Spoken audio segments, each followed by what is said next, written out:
नारद जी ने जब ध्रुव जी को देखा तो राजा नारद जी ने मन में सोचा, 5 वर्ष का नन्हा सा बच्चा और भगवान से मिलने चला, यह देखना जरूरी है कि इसमें वैराग्य कितना है।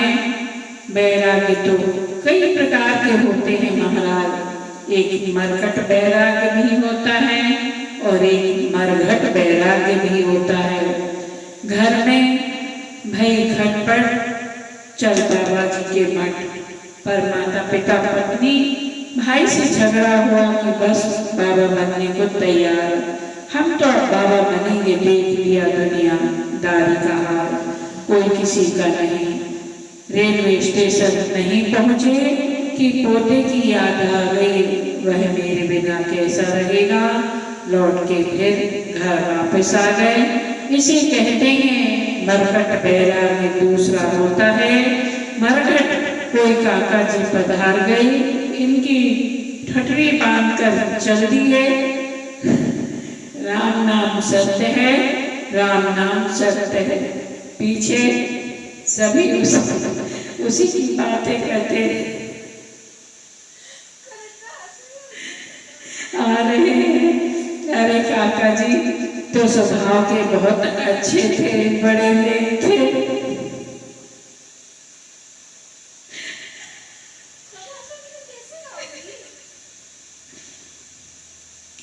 नेक थे, कभी किसी को गाली नहीं दी।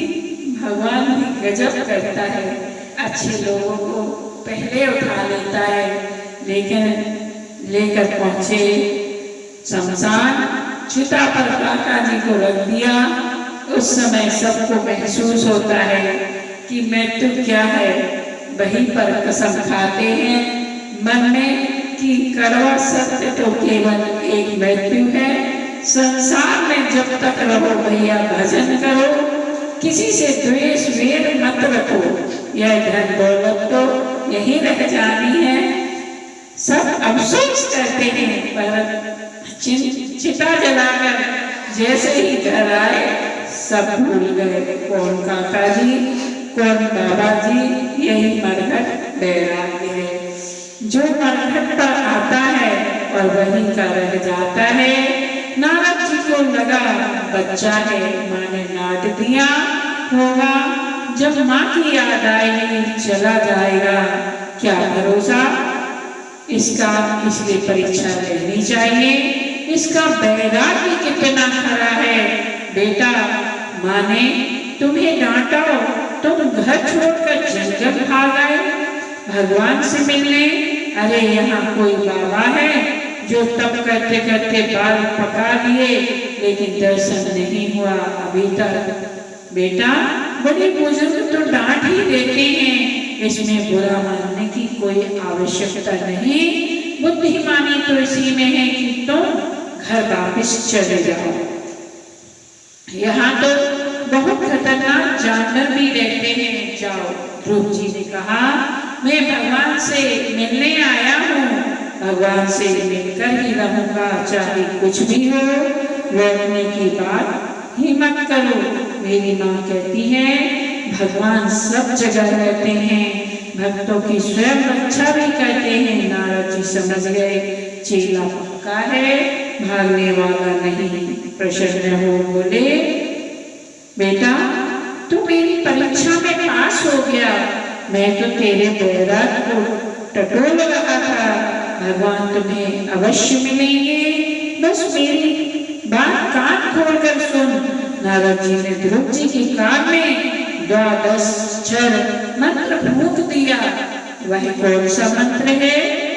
ओम नमो भगवते वासुदेवाय। बेटा यह 12 अक्षर का मंत्र है, तुम इस मंत्र का जप करो। इसी से थोड़ी दूर जमुना जी है, यहीं से थोड़ी दूर जमुना जी है, जमुना तट पर मधुबन में बैठ जाना और इसी मंत्र का खूब जाप करना। ध्रुव जी गदगद हो गए, अपने गुरु जी को प्रणाम किया और मधुबन की ओर चल पड़े। जाकर जमुना जी में स्नान किया और तप करना शुरू कर दिया। ओम नमो भगवते वासुदेवाय। ओम नमो भगवते वासुदेवाय। वासुदेवाय नंद नंदनाय। वासुदेवाय नंद नंदनाय। ध्रुव जी की तपस्या इधर नारद जी को लगा जिसका बेटा है वह परेशान ना हो जाए, इसलिए खबर देने जाना आवश्यक है। तो नारद जी उत्तानपाद के पास पहुंचे। राजा ने प्रणाम किया। नारद जी बोले, राजन तुम चिंता मत करना, तुम्हारा पुत्र ही नहीं अब वह मेरा शिष्य भी है। अभी अभी मैं उसे मंत्र दीक्षा देकर आया रहा हूँ, इसलिए अब उसकी चिंता छोड़ दो। नारद जी जिसे मंत्र देते हैं उसका कल्याण तो होता ही है, साथ में उसके माता पिता का भी कल्याण हो जाता है। इस प्रकार उत्तानपाद को सूचना देकर नारद जी चले गए। इधर ध्रुव जी निरंतर जाप करते जा रहे हैं। इस बीच एक माह गुजर गए। 3 रात्रियों के अंतराल में शरीर निर्वाह के लिए केवल कैठ और बेल के फल खाकर ही श्री हरि उपासना करते जा रहे हैं। 1 महीना पूर्ण हुआ, दूसरा महीना जब चालू हुआ तो नियम बदल दिया।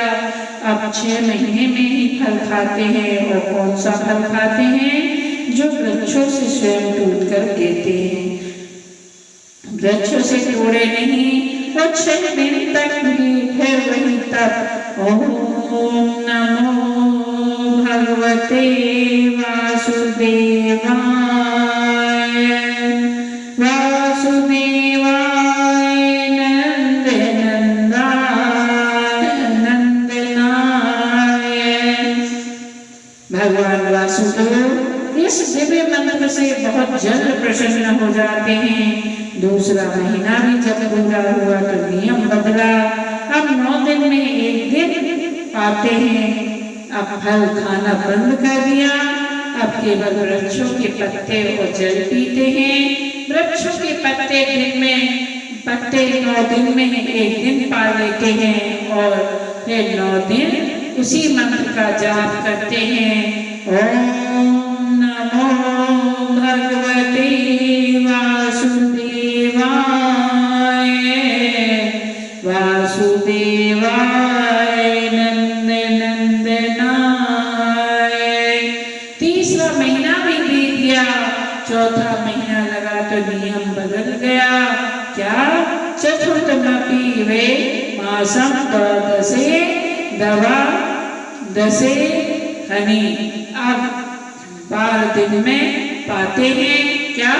पत्ते तोड़ करके नहीं, पत्ते नीचे जो गिर जाते हैं उन सूखे पत्तों को खाते हैं। उन सूखे पत्तों को खाते हैं और फिर 12 दिन वही। ओम नमो भगवते वासुदेवाय। वासुदेवाय नंद नंदनाय। 5वां महीना भी बीता। सूखे पत्ते छोड़ केवल वायु का पान करते हैं। इस प्रकार योग शक्ति से खाना पीना एकदम बंद। और जब 5वां महीना बीता, जब भगवान की कोई झलक भी देखने को नहीं मिली, तब ध्रुव जी पैर से खड़े हो गए और ऐसा प्राणायाम जमाया कि सारे ब्रह्मांड की प्राणवायु अवरुद्ध हो गई। समस्त जगत के जीव का श्वास अवरुद्ध हो गया। देवता लोग कांप उठे, दौड़े दौड़े भगवान श्री हरि की शरण में पहुंचे। प्रभु क्षमा कीजिए, हमारा श्वास रुक गया है, हमारा श्वास यदि इसी प्रकार से रुका रहा तो हमारा तो प्राणांत हो जाएगा। जल्दी से आप उपाय कीजिए महाराज। प्राणी मात्र का श्वास रुका जा रहा है। भगवान ने मुस्कुराते हुए कहा, भयभीत मत हो, यह बालक ध्रुव के अद्भुत तपस्या का चमत्कार है। ध्रुव की आत्मा मेरे से एक हो गई है, इसलिए इसके इस तप से ब्रह्मांड की सांसें रुक गई हैं। आप लोग परेशान न हो, मैं अभी ठीक करता हूँ। अंतर ध्यान हुए भगवान गरुड़ जी में सवार हो तक्षक ध्रुव जी के सामने प्रकट हो गए। बोलिए नारायण भगवान की जय। परंतु ध्रुव जी महाराज आंख बंद किए हुए हृदय में ही भगवान की बाकी झांकी का आनंद ले रहे हैं। भगवान बोले, वाह भैया, मैं इसके सामने खड़ा प्रतीक्षा कर रहा हूँ कि यह मेरे दर्शन करे, और यह कि आंख बंद किया है। भक्त मेरी प्रतीक्षा करते हैं कि कब हम दर्शन दे, पर यहाँ तो सब उल्टा है। भक्त जब भगवान के हृदय में दर्शन करता है तो उसको आंखें खोलने की आवश्यकता ही नहीं पड़ती है। यह होती है सच्ची भक्ति। भगवान स्वयं प्रतीक्षा में है, भक्त मेरे दर्शन कर ले। ध्रुव जी जिस छवि का दर्शन कर रहे थे, भगवान ने उसे अंतर्हित कर दिया। हृदय की छवि दूर हुई तो ध्रुव जी ने हड़बड़ा कर आंख खोले तो जो झांकी अंदर थी वही झांकी सामने विराजमान है। ऐसे ही मेरे प्रभु ने सुतीक्षा जी को दर्शन दिए। जब सुतीक्षा जी भगवान के चतुर्भुज रूप का दर्शन हृदय में कर रहे थे और भगवान साक्षात सामने राम खड़े थे, तो भगवान ने अपने चतुर्भुज रूप को हटा लिया और सुतीक्षा जी ने सन्मुख प्रभु के दर्शन किए। बोले भक्त बत्सल भगवान की जय। चतुर्भुजधारी भगवान नारायण का दर्शन किया। ध्रुव जी महाराज ने तो गदगद हो गए, परंतु भगवान को साष्टांग प्रणाम किया। तुरंत भगवान को साष्टांग प्रणाम किया, हाथ जोड़ करके खड़े हो गए, प्रणाम किया। उनकी धड़कन तेज हो गई, सोचने लगे।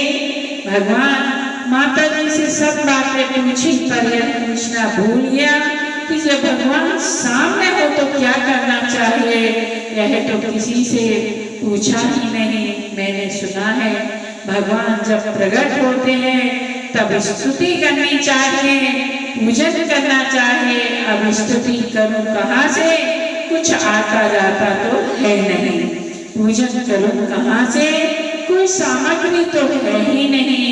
मन में एक उत्कंठा बढ़ रही थी, भय भी है मन में। ध्रुव जी के प्रभु सोच रहे होंगे कि अच्छा भक्त मिला, ना स्तुति करता है ना पूजन कर रहा है, बस मुस्कुरा रहा है खड़े खड़े। प्रभु मैं पढ़ा लिखा होता तो स्तुति अवश्य करता, मैं मूर्ख निरक्षर कहाँ से स्तुति करूं। इस प्रकार ध्रुव जी के मन में यहाँ जहाँ यह संकल्प था तो भगवान भक्त की इच्छा को तुरंत पहचान गए। भगवान जी ध्रुव जी के कपोल में शंख स्पर्श करा देते हैं। जहाँ शंख स्पर्श हुआ ध्रुव जी को सारे वेद वेदांत कंठस्थ याद हो गए और यह भगवान ने प्रत्यक्ष दिखा दिया। मुखं करोति वाचालं पंगुं लघयते गिरिं यत्कृपातमहं वन्दे परमानंद माधवं। मूक होई वाचाल पंगु चढ़े गिरिवर गहन। द्वारित कृपा का जब तू खोले पंचम स्वर में गूंगा बोले। गोस्वामी जी कहते हैं भगवान जब कृपा करते हैं तो मूक यानी गूंगा भी वाचाल बन जाता है। अब यह बताइए वाचाल होना क्या कोई अच्छी बात है? हम कहें आपका आपको कि तुम बड़े बाचाल हो, तो क्या आपको अच्छा लगेगा?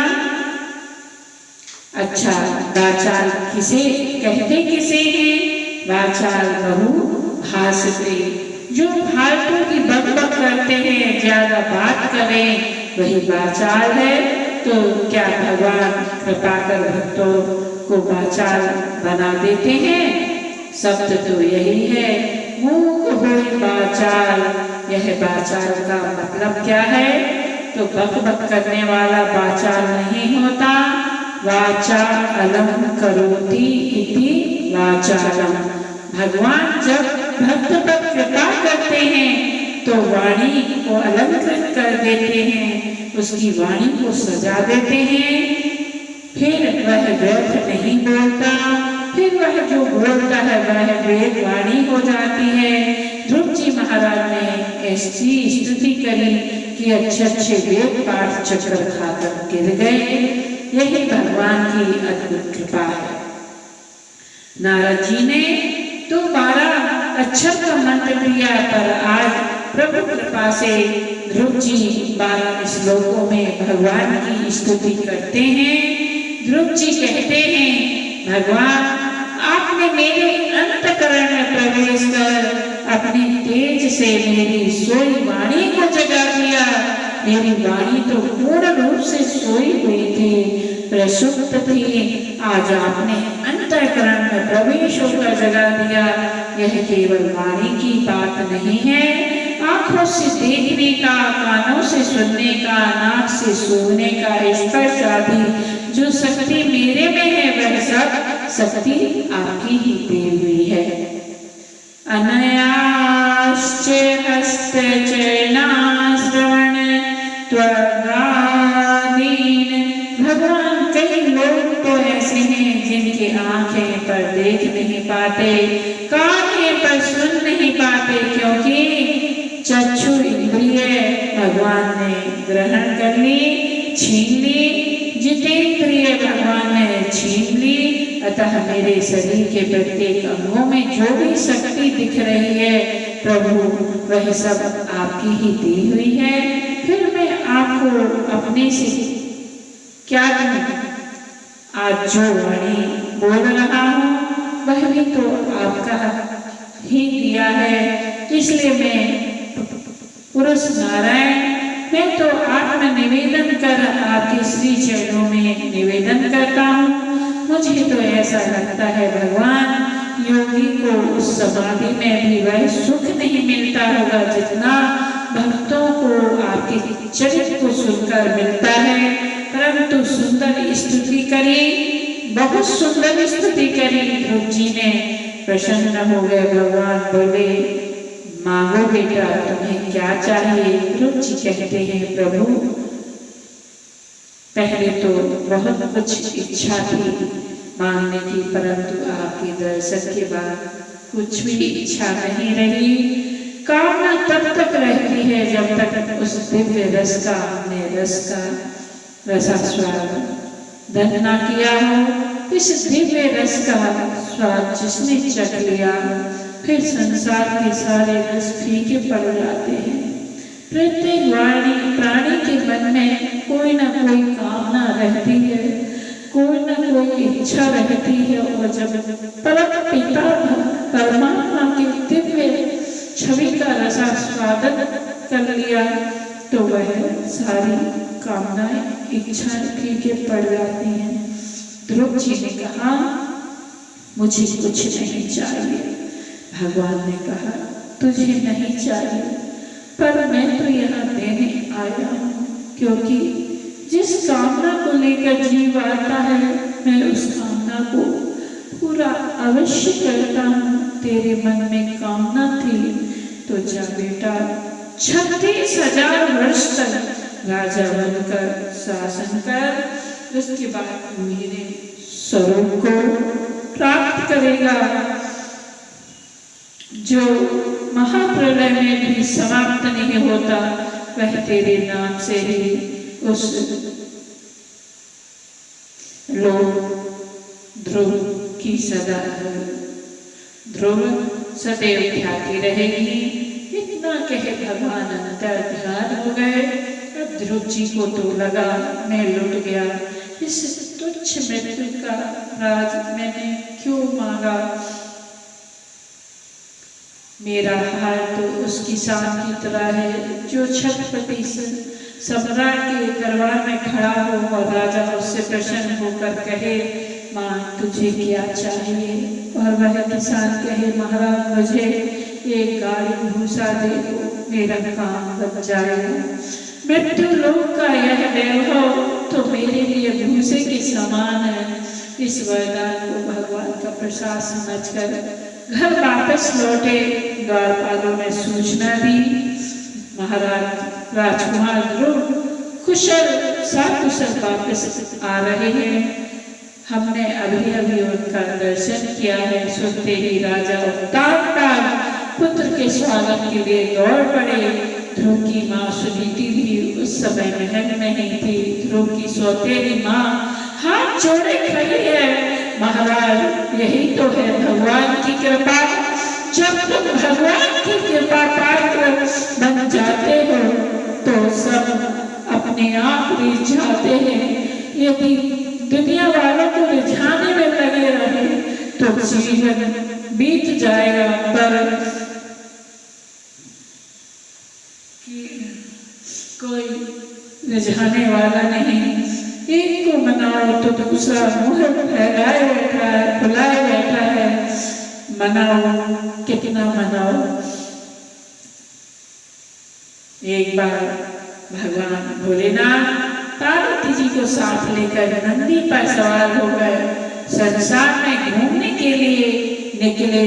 जब एक गांव में पहुंचे तो शिव जी के उस रूप को देखकर लोग आपस में कानाफूसी करने लगे। बताओ इनको शर्म भी नहीं आती।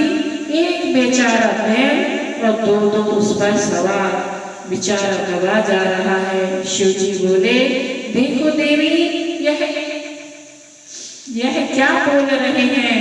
एक काम करो, आप बैठी रहो, हम पैदल ही चलते हैं। ठीक है महाराज, आप ही की इच्छा। दूसरे गांव से निकले तो लोग फिर कानाफूसी करने लगे।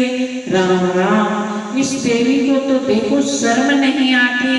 बेचारा बूढ़ा बाबा पीछे पैदल चल रहा है, खुद बैठ पर बैठी है। अब पार्वती जी बोले, देखो महाराज लोग क्या बोल रहे हैं, आप ही बैठ जाइए, मैं पैदल चलती हूँ। ठीक है महारानी, ऐसा ही करते हैं। अगले गांव में पहुंचे तो लोग बोले, देखो देखो इस बूढ़े को शर्म नहीं आती। बुढ़िया बेचारी पैदल चल रही है, खुद बैल पर बैठा जा रहा है। शिव जी बोले, देवी अब क्या करें, चलो हम भी पैदल चलते हैं। शिव जी और पार्वती जी जब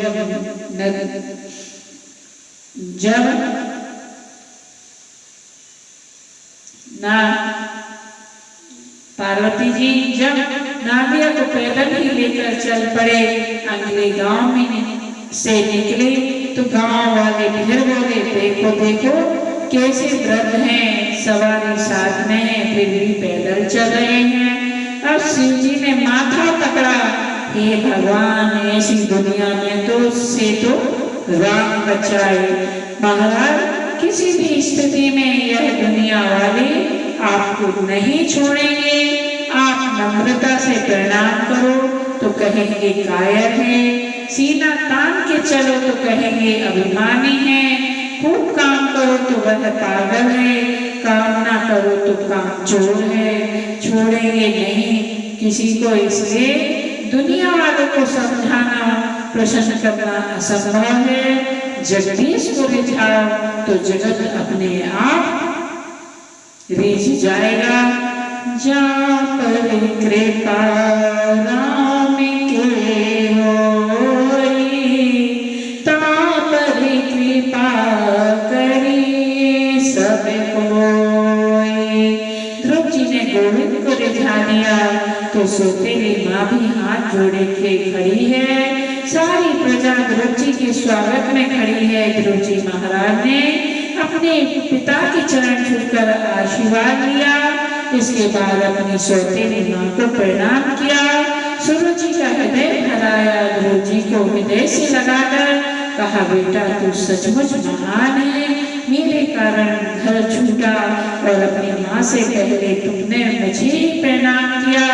ध्रुव जी बोले, नहीं माँ, बुरा मत मानो, मैंने आपको ही सच्चा गुरु माना है। सोचता हूँ यदि आपने मुझे कटु शब्द न कहे होते तो मैं भगवान तक कैसे पहुँचता। आपकी वाणी का ही तो प्रताप है कि मैं प्रभु का दर्शन कर सका। यह भक्तों की महानता है। जब वह गोविंद का कृपा पात्र बन जाता है तो वह मेरी किसी को नहीं वैरी किसी को नहीं मानता। अब सुनीति माँ के आनंद का पारावार नहीं, बुझी को बार बार हृदय से लगाकर वह सब रस से सींच रही थी।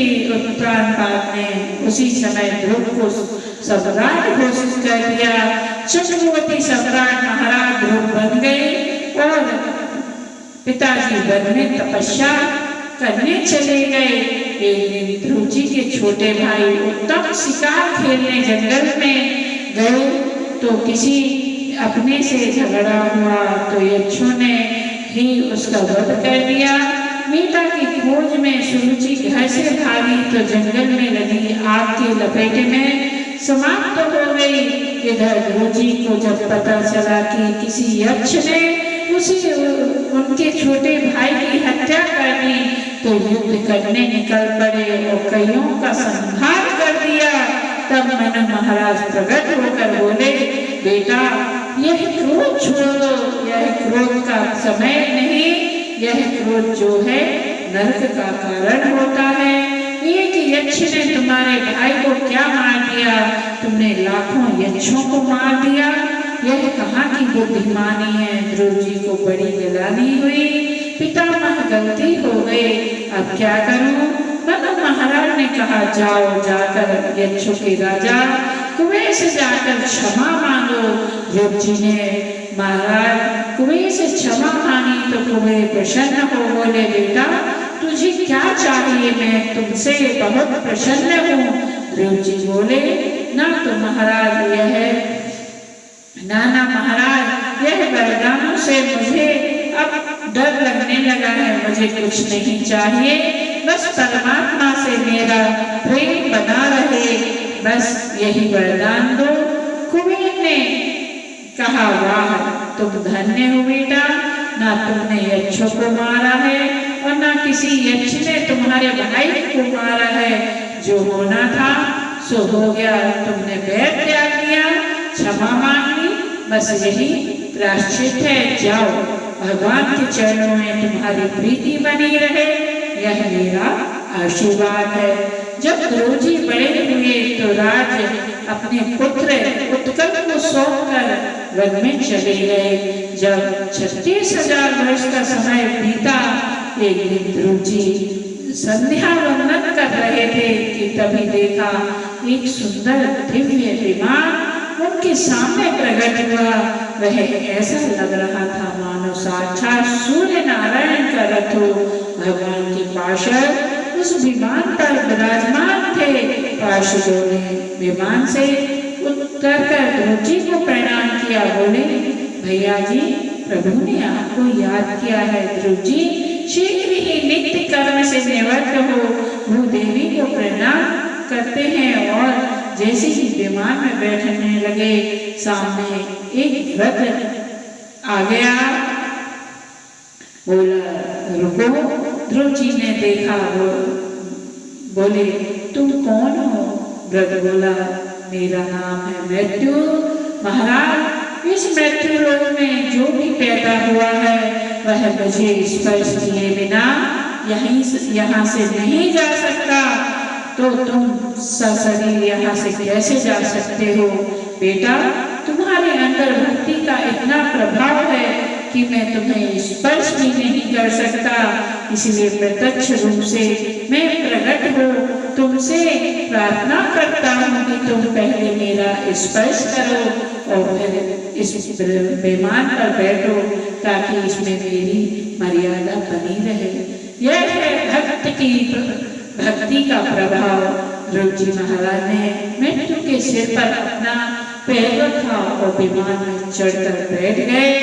मृत्यु के सर पर पैर रखने की शक्ति केवल भक्ति में ही हो सकती है, अन्यथा मृत्यु किसी को छोड़ती नहीं। भक्त तो मृत्यु की मर्यादा अर्थात भगवान के द्वारा बनाई मर्यादा का पालन करते हैं। ध्रुव जी महाराज विमान में बैठ गए, आगे बढ़े कि अचानक उन्हें याद आया कि हमारी माता जी तो नीचे ही रह गई। पार्षदों से कहा, नीचे चलो, हमारी माता जी धरातल पर अकेली रह गई, उन्हें भी तो साथ ले जाना है।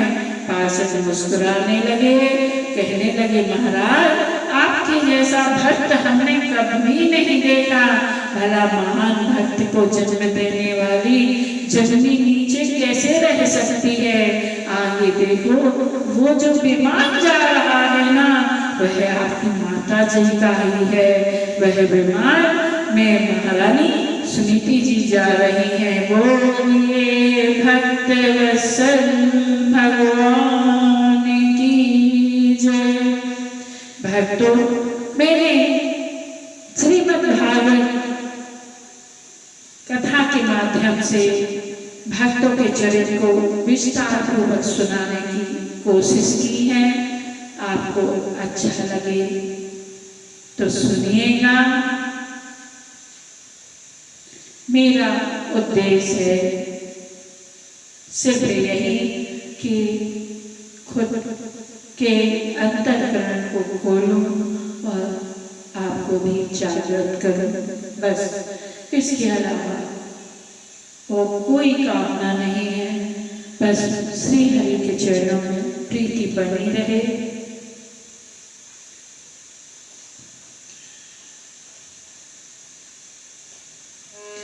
हरे राम हरे कृष्णा कृष्ण कृष्ण हरे हरे, हरे राम हरे कृष्ण कृष्ण कृष्ण हरे हरे। मन में बसा कर तेरी मूर्ति, हे गिरधर उतारूं तेरी